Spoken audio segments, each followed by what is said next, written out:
এবং বাঁকুড়ার মধ্যে পড়ে রঘুনাথপুর, ৭৪,০০০ কোটি টাকা ওখানে ইনভেস্ট করা হচ্ছে যাতে ১.৫ লক্ষ ছেলে মেয়ে চাকরি পায়, এবং বর্জরাতেও করা হচ্ছে, অন্যান্য জায়গাতেও করা হচ্ছে। যারা সেলফ হেল্প গ্রুপে আছেন তাদের জন্য মনে রাখবেন, আমরা জেলায় জেলায় মার্কেট করে দেবো। আমাদের বাজেটে বলা আছে যাতে আপনাদের জিনিসপত্র ওই মার্কেটে গিয়ে আপনারা বিক্রি করতে পারেন এবং আপনাদের ইনকাম বাড়ে। এবং বছরে যখন আপনি প্রথম করবেন সেলফ হেল্প গ্রুপ, তখন ২৫,০০০ টাকা একটা দেওয়া হয়, যেটা হচ্ছে আপনার সেলফ হেল্প গ্রুপটা চালু করবার জন্য। আদিবাসী মানুষের জমি আগে কেড়ে নেওয়া হতো। আমরা কিন্তু আদিবাসী জমির জন্য আইন করেছি। আদিবাসীদের জমি কেড়ে নেওয়া চলবে না। আদিবাসীদের জমি আদিবাসীদের কাছেই থাকবে। এটা আপনাদের আইন, জঙ্গলের আইন, আদিবাসীদের আইন।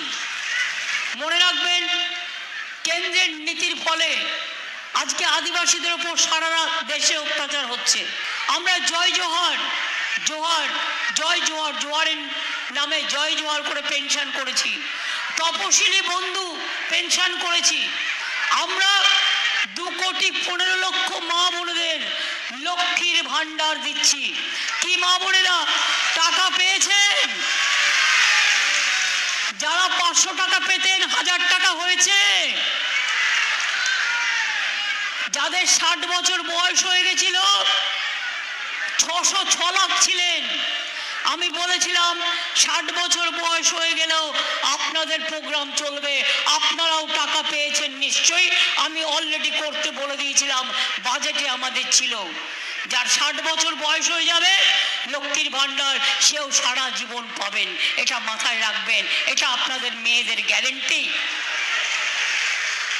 আর তপশিলি আদিবাসীরা আগে ১,০০০ পেতেন, এখন ১,২০০ টাকা পাচ্ছেন। আর লক্ষ্মীর ভান্ডার সবার জন্য, আমার মা, আম্মা, মাদার সকলের জন্য মনে রাখবেন। আমরা মনে রাখবেন, ফরেস্ট পাট্টা দিই, কমিউনিটি ফরেস্ট পাট্টা দিই। কেন্দু পাতার দাম বাড়িয়েছি। হাতি কাউকে মেরে ফেললে সঙ্গে সঙ্গে চাকরি, ৫ লক্ষ টাকা। এছাড়াও বিরসা মুন্ডা, পণ্ডিত রঘুনাথ মুর্মুর জন্মদিনে ছুটি দিয়েছি, হুল দিবসে ছুটি দিয়েছি, করম পূজায় ছুটি দিয়েছি, বিরসা মুন্ডা বিশ্ববিদ্যালয়